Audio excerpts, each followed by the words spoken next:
Hi everyone, and welcome to this week's episode of Animal Chat with me, Harry Ekman. And me, Matthew Payne. How are you doing this week, Matt? I'm good, thanks, Harry. I'm really, really good. How are you? I suppose we should start by apologising to our thousands of listeners. Sorry we couldn't be with you last week. Yeah. Harry had to have a vasectomy. A vasectomy, yeah. But No, it was factors beyond our control. So apologise to our regular listeners for missing out on a podcast last week. But the one that we were going to have last week, we're having this week. So that's pretty exciting. Pretty exciting. So, Harry, what's been going on this week with you, my friend? What's been going on? Well, you know what? This week, Matt, is the Yulin Dog Meat Festival in China.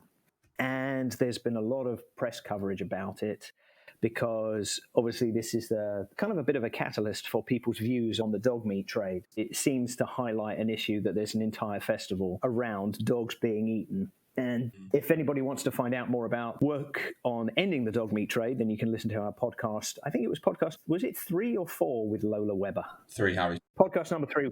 Some of us know. Some of us know, and some of us don't. And that some of us would be me. But yeah, if you want to hear more about work to end the dog meat trade, then you can listen to episode 3 with Lola.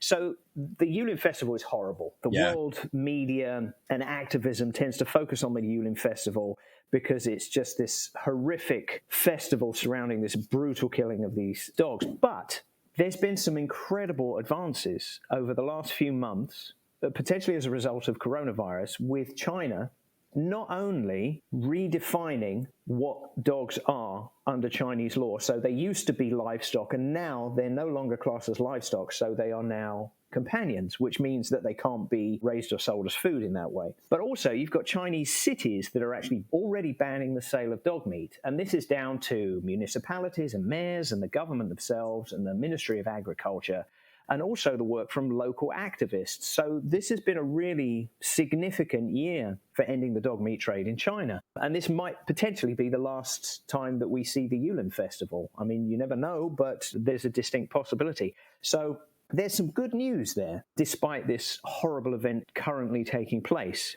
But, and there's a but there. Do you want to know what the but is, man? I always want to know what the but is. The but is that anytime I have been online and read the comments, and I know reading comments is a terrible idea, we've already made it. We ourselves have been compared to Donald Trump in comments of our podcast, and we just have a podcast. Yeah. So can you imagine what happens in relation to the dog meat trade? Like, imagine if the dog meat trade had a podcast. Can you imagine the comments they would get? Let me guess, Harry. They're very thought out, intellectual, and non-bigoted or racist. Absolutely. Oh, yeah. So you read them too? Okay. Yeah. Hold on a second. I'm just. Can you still hear me? Because I'm. What you doing? You stretching? Yeah. No, I'm just getting on my soapbox here. Can you hear me? Right? So this is the thing, right? Lord, people, put everything down. Put everything down. Go, Harry. I take real issue to comments about anything to do with what's going on in the country in reference to animal welfare, or, to be honest, pretty much anything else. So you have an issue of the dog meat trade, be it in China or Vietnam or Indonesia or South Korea or any of the places where this is taking place.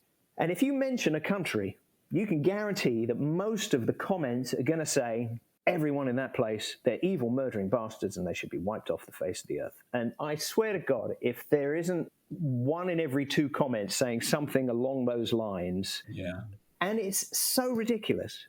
Because we don't do anything like that in this country, do we, Harry? I mean, we don't ride around on horses in big hats and red coats. No, exactly. You don't go those fucking English people with their Sunday roasts eating beef.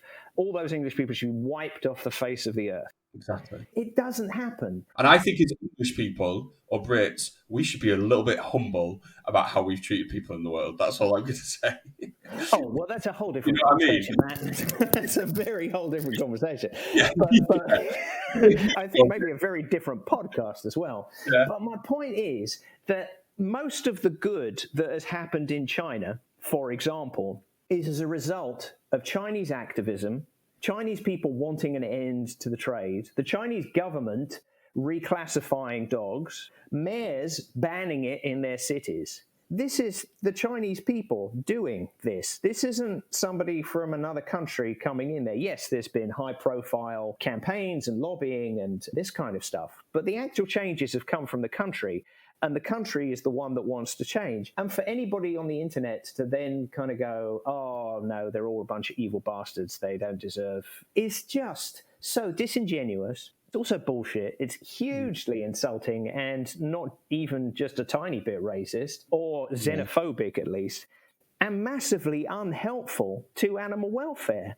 Like, if I were to say to you, Matt, that you're a despicable person for what you do, or even the country that you come from, or the place that you come from, or the belief system that you have, is that likely to get a positive response from you? No, look, people will react in very different ways, but I'll tell you what will happen is a lot of the time, if you look at whaling in Japan, for example, a lot of that is tied in with nationalism. And there's a lot of pressure by other countries to get them to not do it anymore for various reasons. The government reacted by associating it with nationalism and sort of like, let's be traditional, let's keep our traditions. And actually what the government did and what ended up happening is people ended up digging their heels in a lot of the time to do with it.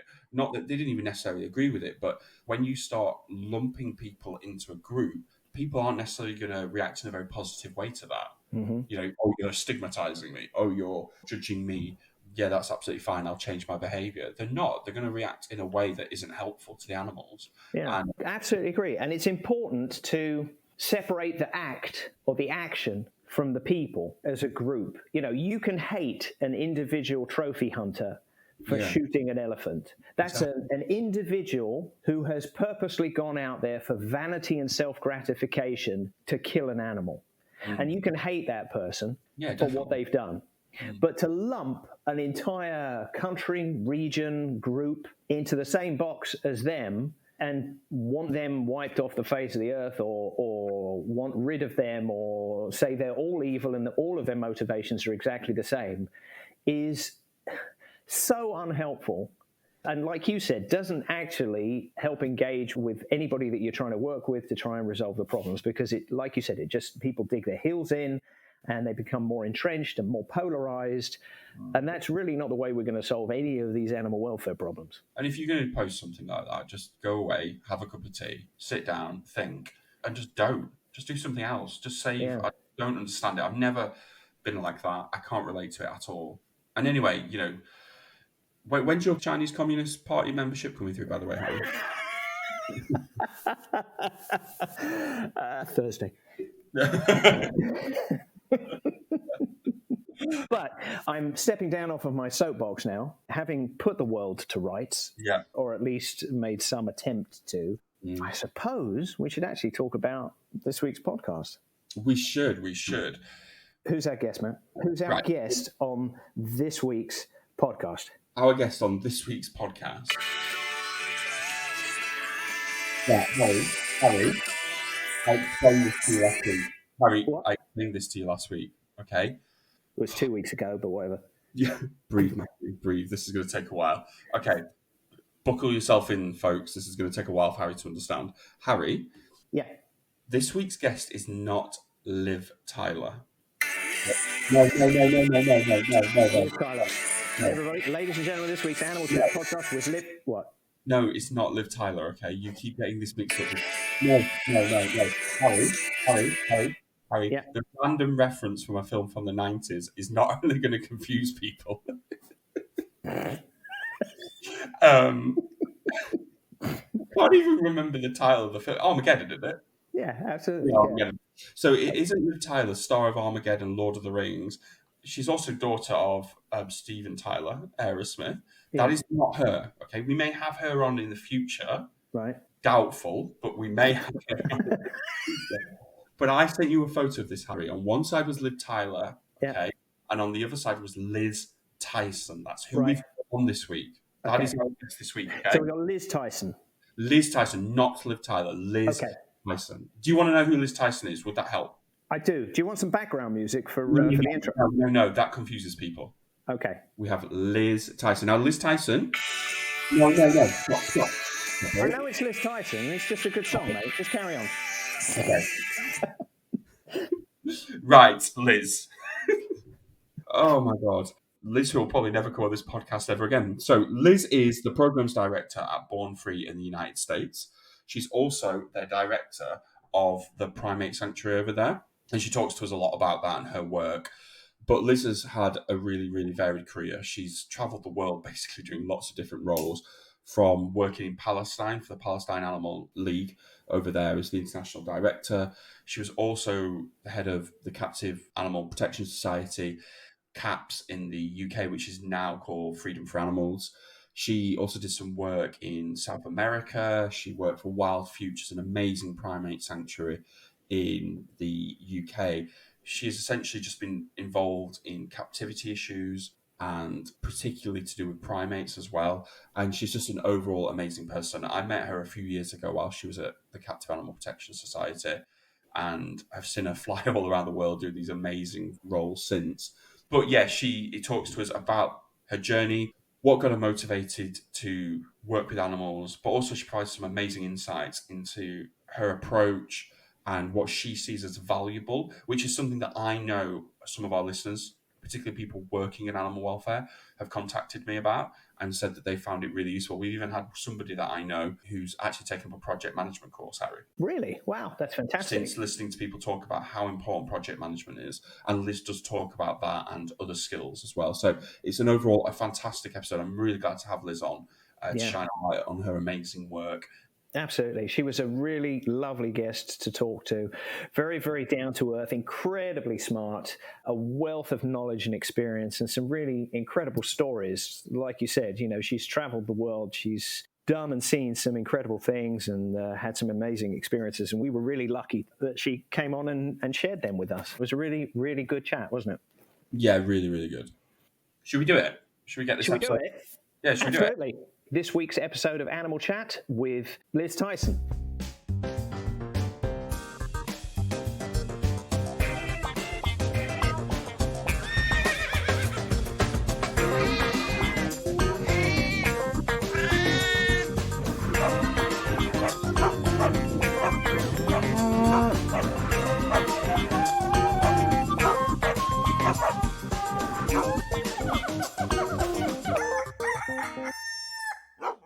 You have had, by any stretch, an extremely varied career in animal welfare. You are multifaceted. Yes. You've kind of done a lot of different things in a lot of different places.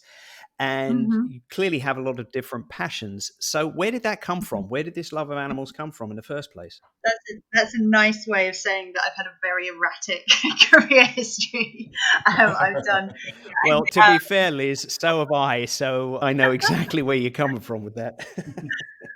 Love of animals. It's something that I think I've always had since a child. And my dad always laughs at me because he said that being very young, we lived kind of out in the sticks, and I would find injured animals and I'd bring them home and I'd want to rescue them, and invariably they would pass away. And my dad always made fun of me that when I was a kid, I was the angel of death. But I think I've always absolutely loved animals. It's been something that's been constant throughout my entire life. And in terms of actually getting into working with them, I think like everyone, I left college, I moved out to London because I wanted to live in the big city and be a grown up and, earn my own money and all of that. And I kind of ended up working in, weirdly, financial PR in the city, which is a world away from what I do now. I did that for a few years and in my sort of late teens and early 20s. And I think I just got quite quickly within a few years to a point sort of thinking, okay, if this is my career and, I'm going to be working for a very long time. I wasn't particularly happy doing what I was doing. I thought, if I'm feeling unhappy with my work now when, I'm young, I don't want to stay in this. I want to look for something that's really important to me. And I think I had considered as a kid, I wanted to be a vet, and growing up and probably not being around other people working with animals, I think I always thought that if you worked with animals, you had to be a vet. That was the job you did if you worked with animals. And for various reasons, I thought about it when I was a child and then it just dropped and it kind of didn't really resurface. And then as I got older, obviously I realized there's plenty of things you can do for animals, which doesn't mean you actually have to be a vet. So at that point in my early 20s, I started just looking around. And to be honest, just kind of like scattergun approach applied for pretty much anything that was to do with animals. And as luck or fate, or they just didn't have very good applicants would have it, I got an interview for working as a primate keeper at what is now the Wild Futures Monkey Sanctuary down in Looe, Cornwall, which is just in a beautiful part of the country, an amazing organisation. And I think, to be honest, the only reason I was offered the job, because I volunteered in a wildlife hospital for a number of years at weekends when I was a kid, but hadn't got any primate experience, hadn't got any professional experience, if you like. My qualifications weren't linked to animals. I was studying a law degree at the time. And I think the reason I got the job was because in the financial PR company, I was a training manager. So I had experience teaching people stuff. And the role at the sanctuary was a dual role of education officer and primate keeper. And I think that's literally the only reason I got it. So it was pure luck that I landed that job. And that was the beginning. That was about 16, 17 years ago. And I've been a monkey ever since. That's really interesting. That's a very similar parallel to me as well. A couple of things there that you said absolutely resonated with me. I was in a job that I wasn't particularly fond of. I was working in a bakery at the time. That was my family's business. And again, like you, I thought that if you wanted to work with animals, you needed to be a vet or a veterinary nurse. And that was pretty much it. And then when through circumstance, I managed to find my way into the career I'm in now, that just opened such incredible doors for me. So I totally understand where you're coming from. And that scattergun approach as well is something that I'm all too familiar with. You mentioned something there, Liz, that I'm really curious about. So you were studying law, you were studying environmental law, is that right? I studied my degree through the Open University. So I was working full time and studying, and I ended up, you have to do various modules the way it works. So a normal law degree, you would just do all your modules and then you'd get your law degree. But with the OU, you had to kind of do an extra year at the end. So I did the kind of standard qualifying law degree, and then I did an extra year of environmental law in the end. So that was something which spanned, actually. I did half of that while I was still living in London, and then I did half of it when I finished it while I was at the Monkey Sanctuary. My parents at the time were delighted that I was studying law and then went to work with monkeys. That was when they started really questioning my career choices. But then you went on and got your PhD in animal welfare law. So was that something that just seemed to you an opportunity to align two things that something that you would spend a great deal of time studying, and also tied in with the passion and the career intention? Did you see an opportunity for a career that involved animal welfare law, or was it a natural progression? What was your thinking behind that? If I'm perfectly honest, the reason I did the PhD was, I love studying and I'm inquisitive and I like to learn things. But I think the reason I started the PhD was actually a prime example of me being incredibly stubborn. Matt knows this. So I used to work for an organization called CAPS, which is now Freedom for Animals. And we were proudly a small grassroots animal rights organization, which I'm very proud of the work that the organisation has done and does, because it's a tiny team, but I genuinely think we've always had a massive impact.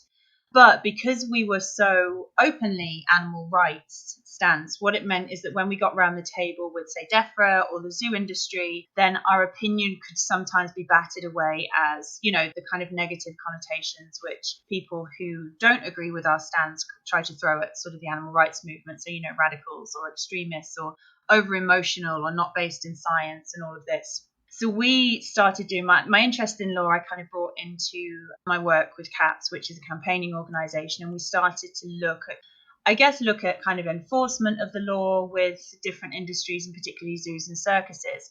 And the reason I started my PhD was because we'd done a kind of short-term project which looked at the enforcement of the Zoo Licensing Act in the UK. And what always frustrated me was that the law for animal welfare is often used as a shield, if you like, to say everything's fine. So, we would go and do an undercover investigation in a zoo. We would find awful things going on.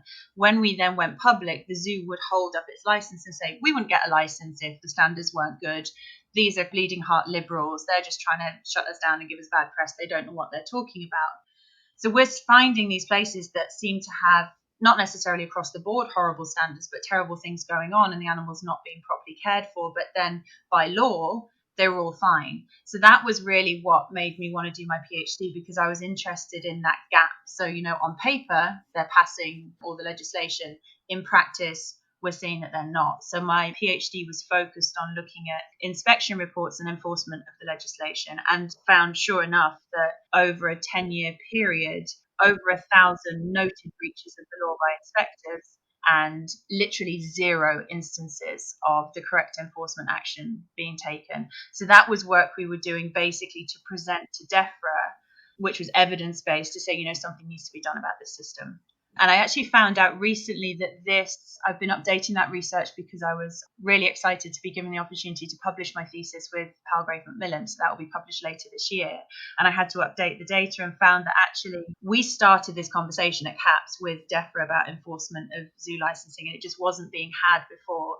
And I found that they've updated their guidance as of January this year to make sure local authorities understand what their obligations are. So I hope that will be the kind of long-term legacy of that work. So that was a very long-winded explanation of why I did my PhD. It was for a very specific reason. Wow, that's great, though. That's amazing. First of all, I can definitely say that, Liz, I remember seeing the work that you guys did at CAPS was fantastic. I remember, everything you published, you shared, the programs and the campaigns you run, they were absolutely brilliant.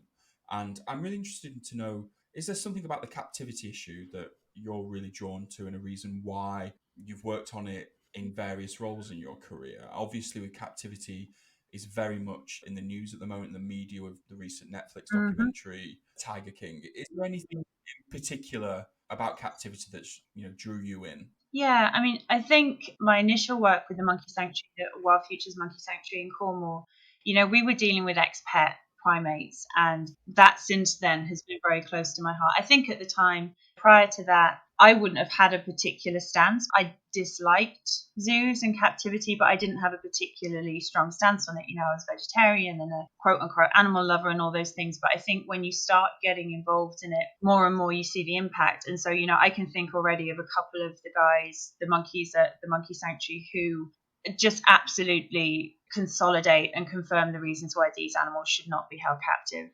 Joey, a young capuchin who came into the sanctuary, I think about 15 years ago, he passed away recently, but he was one of the most devastating cases of what happens when you keep an incredibly socially complex animal in solitary confinement without the right diet, without the right veterinary care. And he came in with all sorts of psychological and physical issues. He was literally, his spine was so curved that his head sort of bent down towards his belly. He used to rock backwards and forwards constantly as a stereotypy, which is a stress-related behavior in captive animals. I mean, he was a little trooper, and it's incredible that he survived so long, because the vets at the time were saying it might be kinder just to euthanize him because they didn't think he'd have any quality of life. And testament to the team at Wild Futures, they persevered with him, and he was really thriving at the sanctuary for many, many years and had an incredible journey to recovery. But that was where it started for me, seeing these guys simply where they shouldn't be. And then that progressed. I was lucky enough to spend a couple of years living and working in the Amazon, saw the species of animal I cared for, so the woolly monkeys, who I absolutely adore, saw them in the wild for the first time, and that just absolutely blew my mind. So I think that foil of seeing what happens to them when they're in captivity and then being able to see where they should live was really a huge thing for me. And then in terms of the wider issue, what I find very interesting is, a number of people have said to me in various situations, why do you focus on animals in zoos and circuses? Captivity is almost not benign, but of all the things we do to animals, if you think about vivisection, if you think about factory farming, if you think about fur farming, all of those things, why focus on zoos? Because, they have an all right life. It's not ideal, but, it's better than most situations. And for me, I feel very strongly that zoos and keeping animals in captivity and using them for entertainment is such a frivolous use of somebody else's life. An elephant will stand in this concrete enclosure in a zoo for 70 years so that people can pass by them on a Saturday afternoon for a couple of minutes. And so I think even if they're not being actively, beaten or tested on or kept in these horrible cramped cages and sitting in their own excrement like animals in factory farms, I feel like if we can't convince people not to exploit animals for such pointless purposes, then I think how are we going to have those conversations about, using animals for sustenance or using animals for medical research. I have very strong views about both those things. But I feel that if we can't convince people, they don't need to go to the zoo. Nobody needs to go to the zoo. So that, I think, is why, because I think animals in captivity are often overlooked by organizations because, of course, they're looking at the industries with the most numbers and the most suffering, and that absolutely makes sense. But I feel very strongly about working on this issue for those reasons. I agree with you completely there, Liz. It's because it's not as awful, horrific. I mean, not to say that there aren't awful and horrific conditions in some zoos, but by comparison to, as you say, vivisection and things like that, there's an element in there as well of normalization. Yes. It's almost desensitizing people to animals being used in a way that is a stepping stone to something that incrementally could potentially get worse. So if you get used to animals being in captivity, then it's a shorter step for them being used for some other way and some other way. And I don't think that that's helpful at all when you look at all of the issues that we're talking about in animal welfare, because if you minimize one in order to maximize another, sometimes I don't see that as a helpful route at all. Yeah, I agree. And I think what you said about normalizing is really important as well. A colleague of mine, we wrote a chapter in a book called Animal Liberation, which was Teaching Liberation. We didn't write Animal Liberation, someone far smarter than us wrote that one. So Teaching Liberation, which was published by Lantern Books, and it's about kind of teaching animal rights. And we wrote something about the educational value of zoos. And my colleague included a really important point in that chapter. This is Nicola O'Brien, who is now heads up the campaigns for freedom for animals.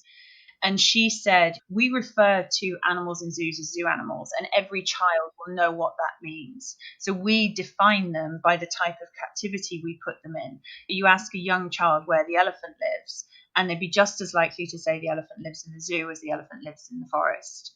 And I think that's really important as well, like you say, kind of normalizing the captivity of these animals till it gets to the point where it's not even questioned. They become defined by the way that we use them. And I think, exactly the same can be said. We refer to farm animals.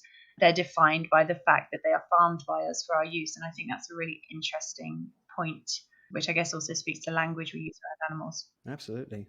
I think something that's really interesting as well, Liz, and sorry to put you on the spot here a little bit, but during your time at CAPS, I don't think people in the UK quite appreciate or understand the extent of the primate trade and the amount of primates that are owned.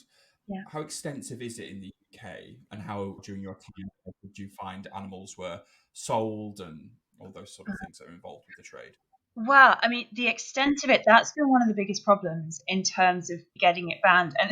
And it's such a catch-22. It's incredibly contradictory because on the one hand, so the government says that they would ban a practice if they felt that the welfare issue was widespread enough. So effectively, if there were a ton of monkeys in captivity and they were suffering, then the government, over various different iterations of government, have said that they would consider legislation.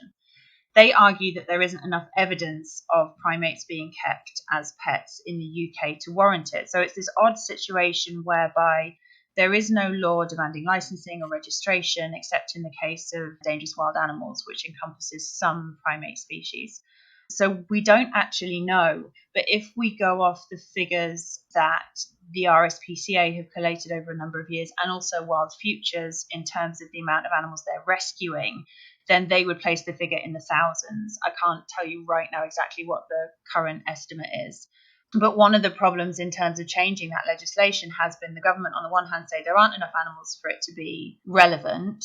But our argument is that every single primate suffers when kept in captivity and kept as a pet.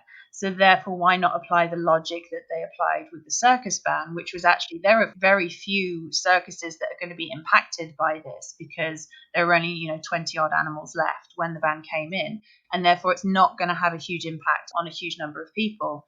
So either way, we would argue the ban is relevant because if there's not that many, ban it and close the door on it. If there are many, which is what we think, but we've got no way of really tracing them because there's no obligation to report, ban it because that's a huge number of animals suffering. That kind of dodged your question a little bit about the actual numbers, but in the thousands, we don't know how many thousand. I think it's very easy to look, particularly when you see facts like there's more tigers in Texas than there are in the wild, and we think it's a problem of exotic animals or primates in other countries, that actually within the UK there is a pet trade, and Caps did some fantastic work about that. I think it's becoming more prevalent, and I think most of our podcasts have been about captivity, Harry, haven't they? They have. And one of the things that Tim Harrison said, which you've said something similar, Liz, actually, which is he said that whenever something exotic and interesting is on television, when it goes on the Jimmy Fallon show or one of these late night shows, or somebody comes along with an amazing animal, you know absolutely that the ownership and the desire to own one of those as a pet is going to go up exponentially. And so sugar gliders come on TV and suddenly everybody has a sugar glider. Macaques come on TV and suddenly everybody has a macaque. And I think obviously that's the case certainly more in the United States than probably anywhere. But you're obviously working in the States. So is that something that you are confronting on a daily basis now? Yeah, I mean, here at the sanctuary, we just deal with primates and specific species of primates. But I mean, I'm contacted, I would say probably once a month, about somebody who is the same story absolutely everywhere. Somebody's bought a monkey as a pet as a baby. The monkey reaches adolescence. The sweet, needy baby becomes a very dangerous wild animal. The wild animal attacks a family member, often threatened with euthanasia, and then the monkey needs a home. So what we tend to do is we get contacted regularly by somebody who owns a 6 or 7 year old monkey that they can no longer care for. And in fact, there's a rhesus macaque who is currently in that process. We were contacted last week. He'd reached adolescence. He started to attack the guy's wife. It's unsafe to have him in the house. I mean, it was always unsafe to have him in the house. And he's going to be transported to a sanctuary. Thankfully, there was a spot for him. One sanctuary is going to take him temporarily, and then another will build some space for him and have him there. But the problem is, what then happens is, these animals can live until they're in their 30s. So what happens is these, already overburdened sanctuaries then take on the responsibility of these animals who are very expensive to care for properly, who come to us traumatized with all sorts of behavioral problems. They've potentially never seen a monkey before. And the sanctuaries are mopping up the mess which is created by the lack of regulation. And I would say that regardless of you talking a monkey, a tiger, a lion, any of those things, that plays out across the country, across all sanctuaries. And without the legislation to ban it and do something to kind of curb the trade, then it's just going to continue happening. So I'm just thinking about the extent of it as well. And like you say, the contributing factor must be the state-by-state regulations on it. Is there a particular part of the country that you tend to see more and more queries from? Or because I know, Tim was talking about Ohio and being a real hot spot for the trade in primates as well as other animals. Is there any sort of consistency where they're coming from? Or I mean, I think and this is maybe a sweeping generalization, but in terms of the patterns we see, I think as a general rule, so for example, Texas is a good example. Texas and the kind of more Republican right-leaning states where things like, and this also plays out with conservative politics, so in the UK, so anything which threatens the right of ownership, because that's, the right to peaceful enjoyment of property, all of those things. So banning ownership of something is a very political act, which is very much at odds with right-wing or right-leaning politics. So the kind of more Republican states, and also, Texas, for example, just people having the land. If there's more tigers in Texas than in the rest of the world or in the wild, then this is a huge, expansive place where people have huge areas of land and to be able to keep them. So I think those two factors combine. So states like here will be ones which are hotbeds for that kind of thing. And also, the more quote unquote progressive states, California, Massachusetts, all of those, they're always more likely to have legislation to control and prohibit these things. And they're going to be more easily accepted than in the other states. And, that's exactly what we've seen with the UK government when we're talking about banning circuses.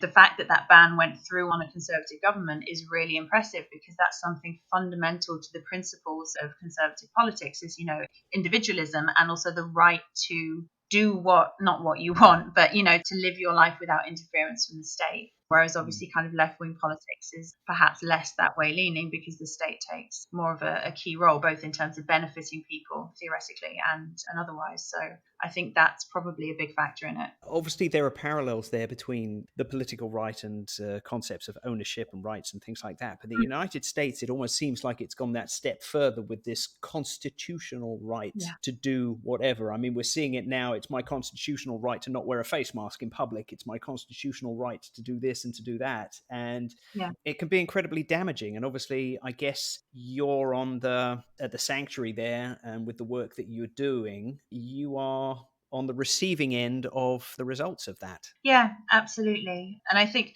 there will also obviously be all of the individual animals we don't hear about. I had somebody contact me who obviously hadn't read up about what work we do, who emailed me the other day and asked me how they could get a baby monkey and if we'd sell one to her. And I think, just it's a numbers game as well in terms of the population of the states and the landmass and all of that. It's on a completely different scale to the UK, and it's founded upon those principles. It's founded upon principles of freedom to do what you like and not have that curtailed. And I think that the whole country has been founded on those principles, and in some ways that's a wonderful thing. In many ways it's a wonderful thing, but it certainly manifests when we're talking about animals who are obviously considered property under the law. If they weren't considered property under the law, it might be a different conversation. But while animals remain property, which is going to be for a long time, potentially forever, then they will always be classed under that, I have a right to do what I want with my property. Where would I get a baby monkey from, by the way, Liz? Not from me. Online sales are obviously making things really difficult for anybody trying to kind of track and trace it. And there's been a lot of work done in terms of online sales of exotic animals. And that's certainly a place where we've seen this blow up, because it means that, somebody could have a couple of pet monkeys, they have a baby, and just, Joe Blogs who happen to have a pet monkey is suddenly a wildlife trader, basically, because that's what it is. I mean, it's legal wildlife trade, but it is still wildlife trade. So the online forums have got quite a lot to answer for that. Yeah, it's something I'm doing a little bit of work on at the moment as well, and it's terrifying how easy it is to access wild animals on social media. It's quite staggering, the scale of the problem. And it's only when you scratch the surface and start looking at it, you realize how pervasive and available it is. Yeah. And, one of the things I can't remember what I was researching at the time, obviously something to do with exotic pets, but one thing that I hadn't realized in many years of working on this issue is the whole concept of mail order animals, where animals are, and particularly, reptiles and amphibians, they're literally sent through the mail. And some companies have this sort of disclaimer that if your animal arrives dead, we'll replace them. And that just blew my mind. I was kind of like, okay, I've seen everything now. And then I saw that and I was like, wow, that's like a whole new level of commodifying living beings. Utterly bizarre and horrible, That's so strange, isn't it? I recently saw something linked to that with a very famous Russian experiment where I think it's in Siberia or some remote part of Russia where they're trying to tame foxes, and this has been going on for a number of years. Very famous experiment. And you can now buy one of those boxes and get it shipped to anywhere in the world if you like, and somebody will take care of it and ship it out to you. It's just, I mean, the actual welfare of these animals is terrible, but it's shocking how easy it is. This was actually it's a byproduct of fur farming, that, Matt. It's the fur farms that breed the silver foxes and the Arctic foxes there. Yeah. And what they found was that by breeding the more juvenile characteristics, which in turn kept the softer fur, they were finding that the juvenile behaviors, the tameness, was increasing as well. Yeah. So sadly, the fur industry has now created a whole nother pile of shit for animals. And because they've got so many of them, they have to afford their upkeep. So they're starting to sell them in order to fund the research as well, which is a very well-documented research. My partner looks a lot into canine behavior, and many of the reference books she has reference that study, but there's no reference about the welfare, obviously the welfare implications involved in it. I mean, something I'm really interested, Liz, to ask you is, as we talked at the start about your varied career and you've done so many amazing things, Harry and I are really passionate with this podcast about helping people like yourself at one point in your career, and Harry said, and myself, who were desperate to get into this industry, get them to understand maybe the sort of skills or the different avenues you can go into that is separate from knowing every fact about an animal. I was just thinking, your experience of going all around the world, Palestine, we talked about in South America, you've been in the UK, and now you're in Texas. How do you think that's helped shape who you are and your approach to animal welfare and the work you do? I think in terms of getting into it, one of the things I've actually been really grateful of, much as I kind of started this by saying, I was working in a PR company and I wasn't happy there, I was doing a lot of project management work, and also, just things that you're involved in, presentations, you're involved in, writing for business. And, it was a leading company and you proofread your stuff. You didn't make mistakes. It had to be really high quality.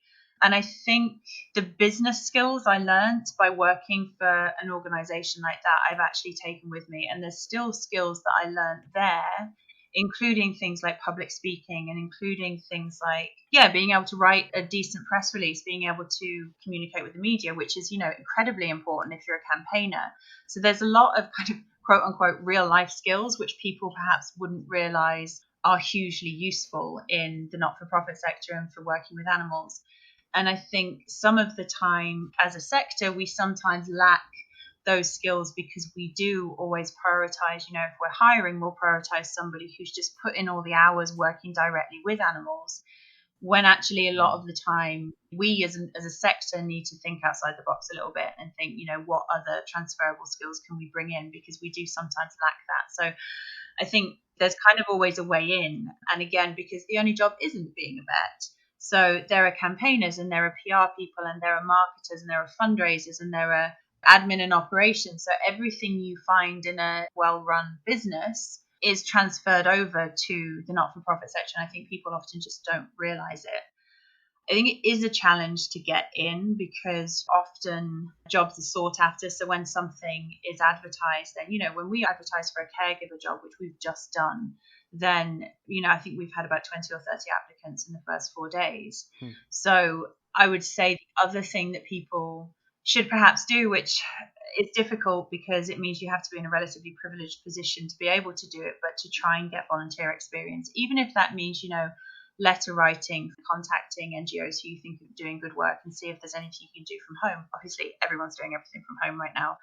But if and when the world goes back to normal, getting hands-on experience, volunteering at a sanctuary, if you're able to do that, if that's the route you want to go down. Because me, as somebody who now hires staff and has done for a number of years, what I look for on a CV are the skills that that person has and some sort of commitment to animals. It doesn't necessarily mean you have to have worked within the NGO sector for an animal organization for 4 or 5 years to get a look in. But if you can show in whatever way you have this commitment, then that will get you certainly in front of my team for an interview. And then to answer your other question about how working in different places has influenced my view, I think it's helped me look at things from a different perspective. I think when I'm a white English woman from a pretty privileged background. I've been vegan for 16 years. I've worked in the animal welfare sector for that amount of time. And I have a particular view about how I would like animals to be treated. I think being able to work in different places, in different cultures, in different countries, different languages, has allowed me to appreciate that what my standard isn't necessarily everyone else's standard, and that what I would like the standard to be isn't always achievable because life gets in the way and there's other things to take into consideration. So I think trying to put yourself in other people's shoes, I think, is one of the most important things you can do if you're working internationally with animals, because if you go in and I start working in the occupied Palestinian territories and why is everyone not vegan? Then I'm going to last about 5 minutes and that will be the end of my time working there. You've got to meet people where they are, basically, and work with them to work out what's possible and where you can go with it.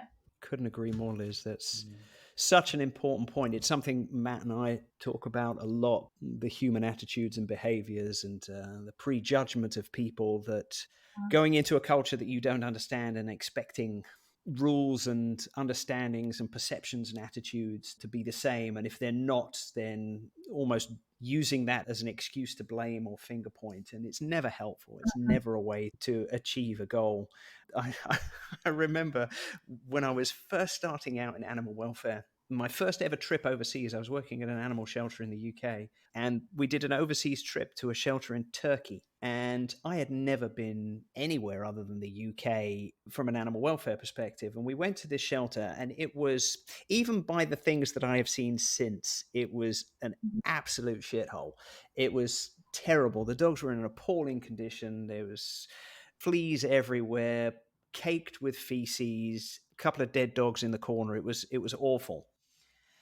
Before we went out there, my Western white privileged thought was, well, we've got a shelter here with potentially 300 or 400 dogs.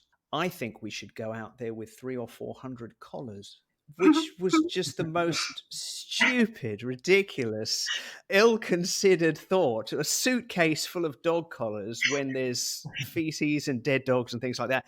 Well, needless to say, we brought those collars back again. But it's a perfect example of the naivety that many people have. And it's like, well, why are you doing it this way? Surely these dogs just need collars. Well, no, actually. First of all, the dead ones probably need to be removed. And maybe we could think of doing something about the fleas and the feces. But collars is good. Maybe collars could be third on the list. I think they want to feel fancy, though. So, It's true. These dogs had nothing else going for them. So at least give them a pretty collar so they could feel better about themselves. It's a very, very important point, though. I actually wanted to ask you, Liz, about the travels that you've had. There must be some real standout moments for you when you kind of think about the places you've been and the experiences you've had. When you think back on it, if you had to kind of recollect, are there any particular moments that you've had in the places that you've been where you go, wow, this was incredible. I feel so privileged to have seen this, or what a amazing or beautiful or heartbreaking or happy experience that was? Yeah, absolutely. Yeah.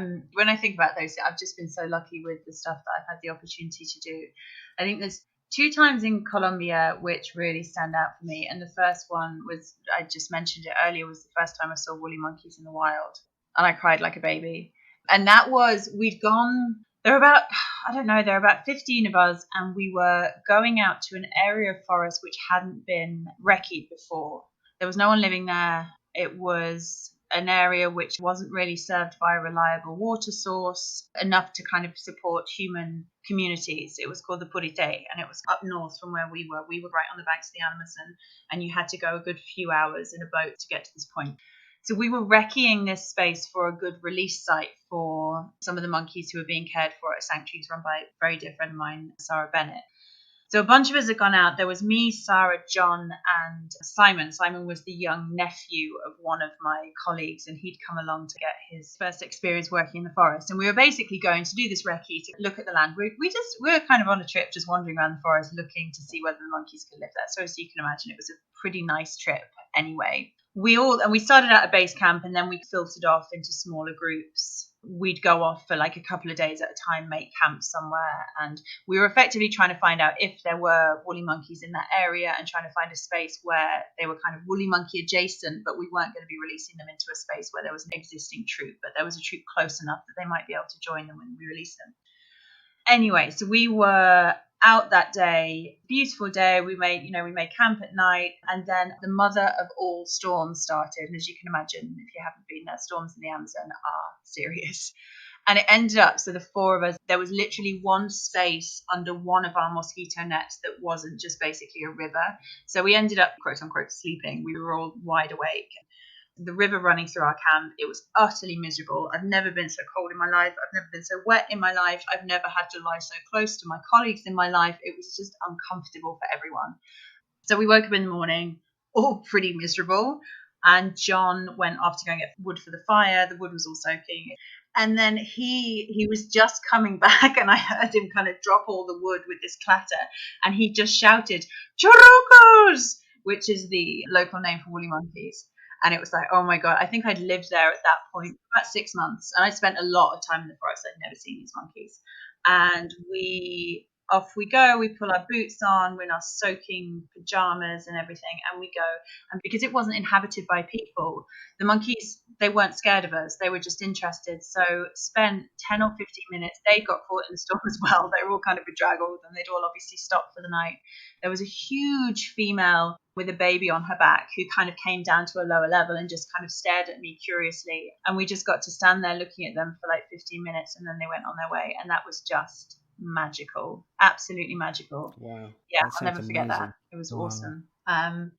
The second standout thing from Colombia, I would say, and this again speaks to the whole white privilege thing that we talked about. So a lot of my stuff that I did was surrounding education, but not in the sense of, the white English girl went out to go and teach the indigenous people how to look after the forest, which a lot of projects do, and it's just terrible and ineffective and pointless. But my work was kind of around helping to facilitate projects that the communities we were working with wanted. So we worked with a Ticuna community called Mocagua, which was based right on the banks of the Amazon. So the Ticuna people used to live in what's known as malokas, which were these communal houses where a number of different families would live. The communal houses were dotted probably like 5 kilometers or so apart, and they would create kind of a chagra, which is like their little farmed harvesting area, and grow sort of fruit and veg and stuff like that. And then they would hunt for their food. And in terms of environmentally, it didn't degrade the environment because everybody was spaced out. Then in the 60s or 70s, the Colombian government basically encouraged the indigenous communities to gather in what we would consider communities. So, where everybody lives in houses in the same space. What that meant was then there was a bigger concentration of people, which obviously put pressure on local resources, on spaces to create these harvesting places, and particularly on large-bodied mammals. So a lot of our work was working with the communities to create sustainable livelihoods to help the local populations of animals recover, because it would reduce the reliance on hunting. So there was that. But what it also meant that because the families no longer lived in Malokas, that the younger generation had lost what that meant. They didn't know what a Maloka was and what the purpose was. And the elders in the community were the last generation to still live in them. So they still had the language. They would have grown up in these Malokas. So Mocagua had built this beautiful community Maloka because they wanted to kind of keep that tradition alive. So they built it, and it was gorgeous. And then nobody went to it. It was kind of a little bit out of the way. And so they approached us and they said, how can we engage the kids with this? Because it's a huge part of their cultural heritage, and we want them to be part of it, and we want them to appreciate it. But they don't know what it is. It has no meaning for them. So together we devised this program, which again, we just facilitated it. We weren't doing any of the kind of educational input. And we took every child from the local primary school to the Maloka, and with them, we took some of the abuelas and abuelas, the grandparents, the leaders of the community, the elders. And we had a day where the kids did participatory video. So the elders would tell traditional stories. We cooked traditional food. We went around and, they talked about growing up in the Malokas and what it meant. And we did an exercise with the kids before we went, which was, depending on how old they were, if they could write, we asked them to write about what the Maloka meant to them. And if they were too little to do that, we asked them to draw pictures of what they thought. Pretty much without exception, every child drew a picture of a house with windows and a door, as we'd imagine a house, and just sort of said things like, the Malokas for the old people, and didn't really know anything about it. And then when we came back, we repeated the exercise, and all the kids did these beautiful drawings. They did like all the animals around. They were talking about the Maloka being important for their culture, and it's something for everyone, and it's something for the Ticuna people. It was just really beautiful. And one of the funny things was the kids didn't really want to go. So we were like, come on, it's going to be fun when we get there. And we had to go in canoes to get there, and it was great fun. But the second day we went, a whole bunch of the kids who came with us on the first day skived school and turned up in their own canoes because they wanted to do it again.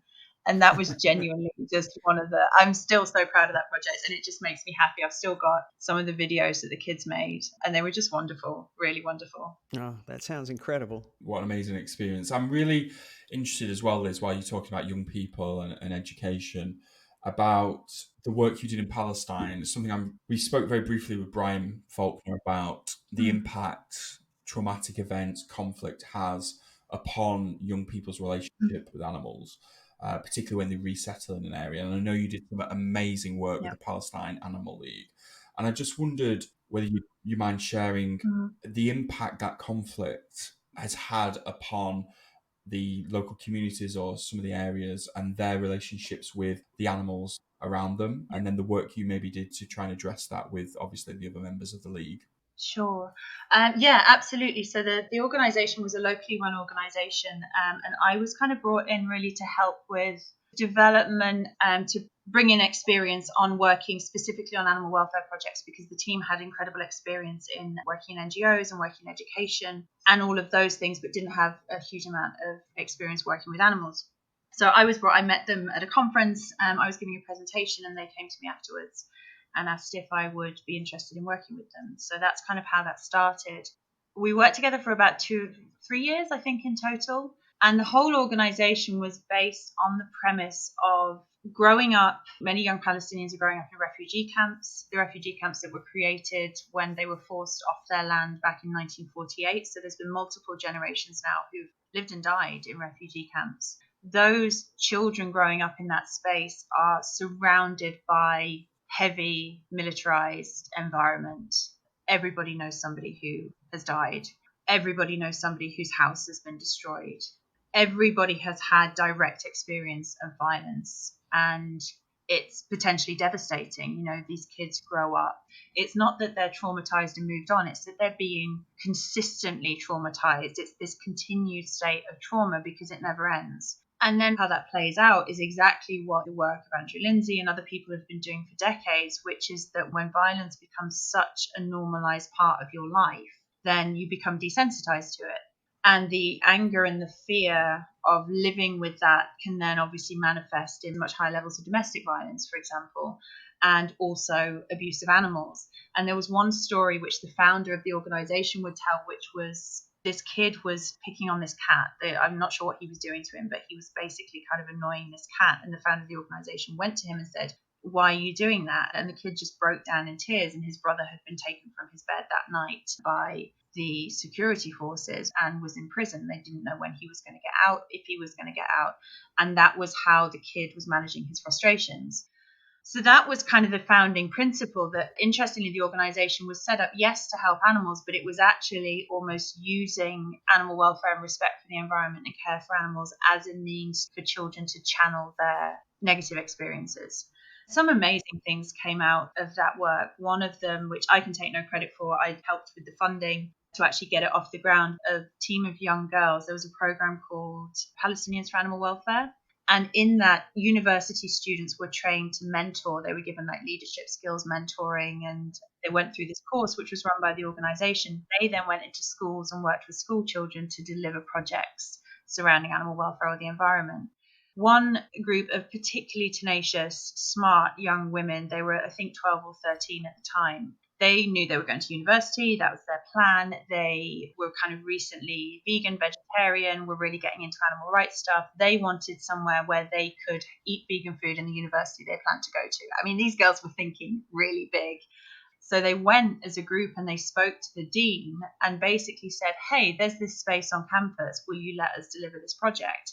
So they actually got permission to set up the first vegan restaurant in Palestine, and they did it. It was astounding, absolutely astounding. This was a project which was established by 4 young girls who were 14 years old and supported by a university student who at the time I think was 19. And they did it. And I was there on the opening day and it was just fabulous. I could not have been more proud of them. That was the Sudfa project, wasn't it? Yes. Yeah. I heard you speaking about that once before and read up on it. It's such an incredible story. In such a situation like that, to set something up that was so unique and so unexpected and use it for such an important purpose. Really, really great. The other exciting thing that came out of that, we're obviously trying to think of ways we did it through crowdfunding. And so we're trying to think of ways to engage people more widely, because it's not like people, most of the time people will support a local vegan restaurant because they can go and visit it when it opens. But very few people were going to be able to go to the West Bank to go to this restaurant. And so we worked with particularly the women in one of the refugee camps to create a recipe book. And we basically took down some of the traditional Palestinian recipes. We didn't need to kind of veganize them because a lot of the Middle Eastern diet is by default vegan. It's, it's kind of based around pulses and lentils and all of those things. So it's not very meat heavy. So we ended up producing this recipe book, which contains all of these traditional recipes as well, which was a really wonderful thing. And the women kind of donated their recipes, they donated their knowledge, which is also really powerful, like the culture of food and passing that down. So that was another really lovely thing, which ended up supporting the establishment of that restaurant. Wow. That's incredible. So inspiring. Bringing you back to your current role, Liz, Mhm. what is the future at Born Free USA? What are the things that you're really passionate about and the organisation are really interested in tackling? What are you going to be looking at in the future? So my role has got two main areas. I'm the director of the Primate Sanctuary. So it's the largest primate sanctuary in the US. We've got over 450 monkeys here.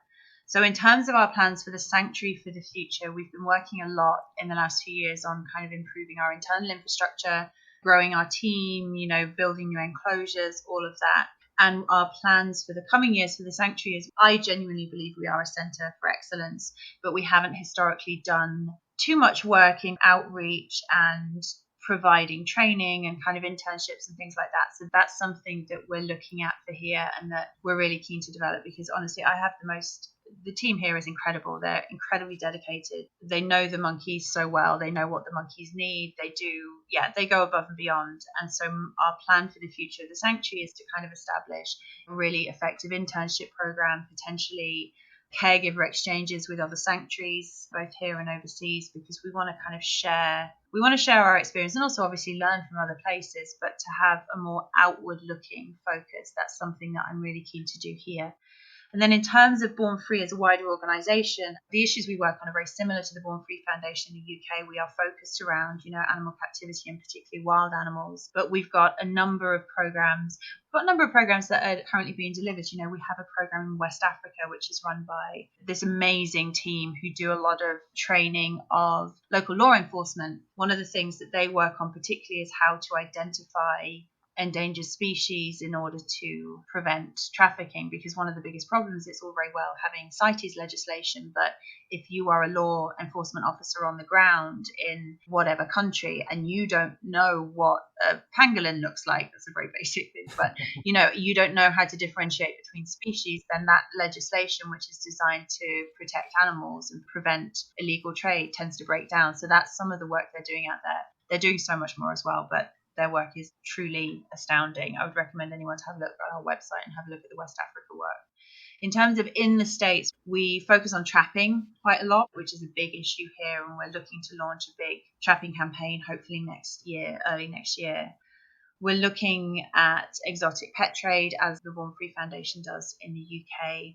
We're actually working on something at the moment. My colleague is working on a report about fur farming in the US, because that's something which I think here in the US people often think either happens in the Far East or it happens in Europe. And there's not a huge amount of awareness of fur farming in the US, which is actually quite extensive. So that's something we're looking at as well. And we really also want to do more work publicly on zoos. Obviously, that's the founding basis of the Born Free Foundation. And as its kind of sibling organisation, that's something that we really want to nail down. Captivity, it's a really big issue in the States, because the States is such a huge country. And, we've got similar kind of thing to the UK with the Biaza zoos. So there's the accredited zoos, and then there's endless roadside zoos, which for us, they're on a sliding scale. There is no good zoo, but there are places where the conditions really are terrible. So we want to really work to raise awareness around animals in captivity more generally. It's going to keep you busy. Yeah, I know.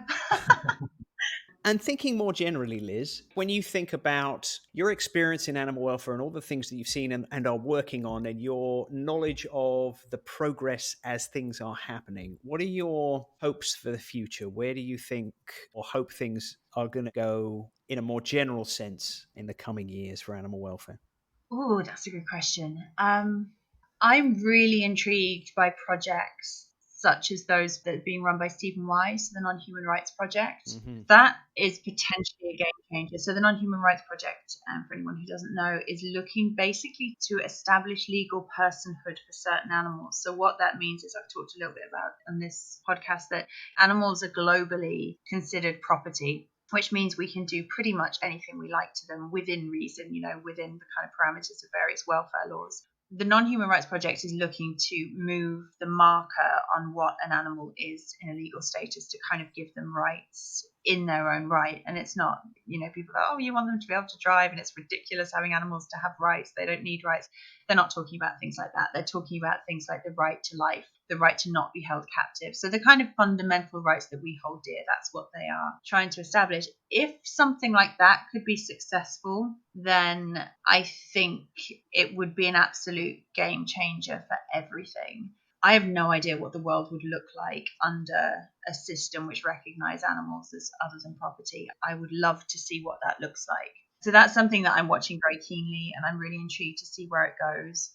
I think something that is heartening is that we're seeing a lot more people being more sympathetic and having more empathy for animals. I'm pretty much hoping that after 2 months on lockdown, people see zoos differently, because, you constantly hear this idea that, oh, animals are really well treated in zoos. It's like living in a hotel. They have all their needs met. Okay, after 2 months of being stuck in your house, tell me how nice it is to have your needs met but not be able to go anywhere. So I'd like to see that be something positive that maybe comes out of this awful pandemic that's happening right now. I think one of my issues, I'd like to say that my outlook is really hopeful, but it all depends on economies. I think, when capitalism thrives, then animal exploitation will automatically grow with it. We've seen an increase in the use of primates and experimentation in the US because at times of plenty, there's more money to invest in those things. So smash capitalism? I don't know. I don't. Yeah, I mean, it's difficult because I think under the current framework in which we live, and in a framework which also exploits people and the environment and all of that, we are seeing steps forward in some ways, but I'm intrigued to see how it plays out.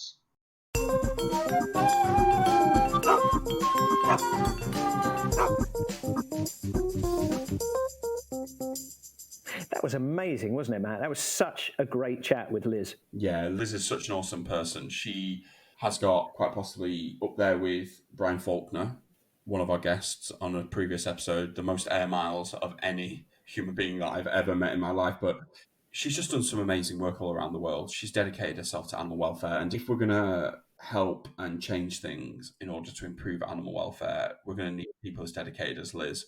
And I love how she gives some insights about the sort of skills that people listening can try and maybe think about, or even their approach to animal welfare and campaigns as well, and recruitment, and different things, because there are important things. And I just really like that, and really eloquent, and just obviously that's what she does. And absolutely, that came across so well, because it wasn't just about, her insights were so valuable, like you said, her perspective and her journey and things like that, which we can both relate to and clearly have, but also her passion. And you could definitely tell the excitement when she was telling the stories about when she first saw the woolly monkeys in the Amazon, and her pride in that group of girls in Palestine in that vegan cafe was just amazing. You can really tell that she loves what she does and she's hugely passionate. Yeah, and I'm a real sucker for people that go down a certain path and they know it's not right for them, like Liz did when she was working in London, and she touches on that. And a lot of people carry on like that, even if they're not necessarily happy. I always feel really weird saying this word, but I think it's so brave when people, they're going down a path. They often probably have security and other things in their life, and then they decide to change it in order to go down a different road. And there's always people who will tell you not to do that. But not only did Liz change and do that and put herself out there, she also at the same time did an open university degree, and I'm doing one of them at the moment, and I know how hard they are.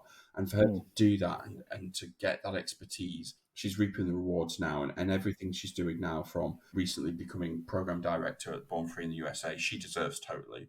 It's really inspiring, I think, and I hope other people find it as inspiring as I did. Yeah, absolutely. So, Harry, next week. Yes. Next week. Oh, I know. Our guest next week, just first of all to people, next week is going to be our last episode for the first season of Animal Chat. We're just going to take a month or so off, Harry, aren't we? Yeah, we're going to take a month or so off. There'll be a 4-week or so break. So, end of season 1, but we're already building up to season 2. Oh, the guests we've got in season 2. God. My God. Have you seen, who we've got in season 2? Oh, I I do. Do You know you? what we got in season 2? We've Go got, on. so she's the daughter of Steven Tyler. No, She's, Harry, stop. We'll tell you about season 2 over the coming weeks and the guests that we've got lined up, which are pretty exciting. But forget about season 2. We've still got the final episode of season 1 coming up.